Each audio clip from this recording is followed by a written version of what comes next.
I actually sustained a brain injury in August of 1990 while I was a sophomore in college in Florida, at Florida A&M University. I was pursuing a career in military science. I was in the United States Army Reserve. I had been in for 1 year, and I was in ROTC training to be a commissioned officer. When I was going to visit a friend, long distance over a summer break, and I fell asleep at the wheel and had a severe car accident and severe brain injury. Wow, I remained in the hospital for over 4 months of inpatient care. Initially in the state where the accident occurred, but then I actually was in a coma for 2 weeks.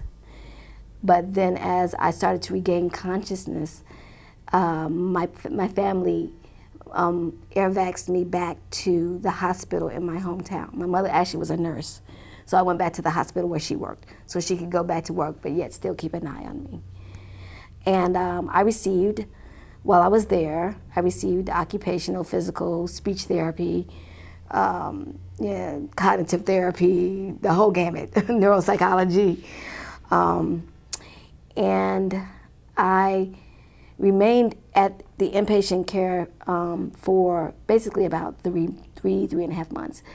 When I was discharged from that facility, I continued with intensive cognitive rehab for 2 months.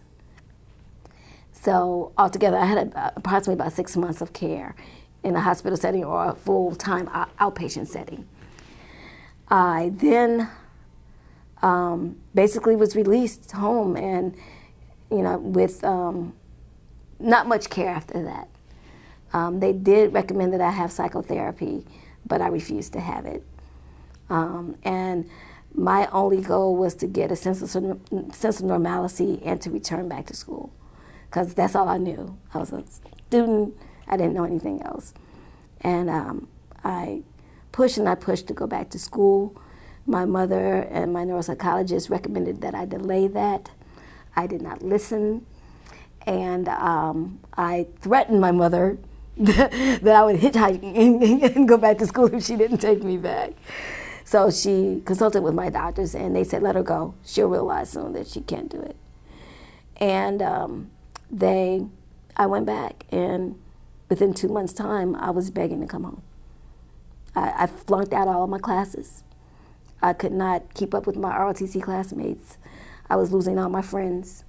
I was endangering my roommate, who I lived with off campus. I no longer had any transportation. It was horrible. And so I returned home and started to see how I could, what I could do and what new goals that I could, where could I go from here. I kind of was in limbo for about a good 3 or 4 months, trying to get myself together, wallowing in my self-pity, depressed, just laying at home, not really doing much, trying to stay out of trouble, but just really not having anything to do or wanting to do anything.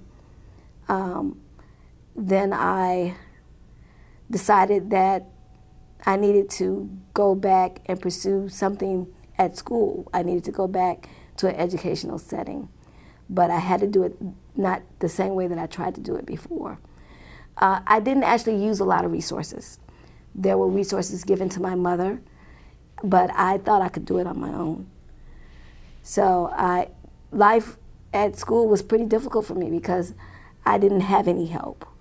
It was hard for me, but I guess I had just an inner drive and a will to want to succeed, and so I continued. I persevered and I stuck through it, but my life would have been so much easier if I would have used the resources that my school had and that I might have been able, I might have knew about if I would have read the material that was given to my mother.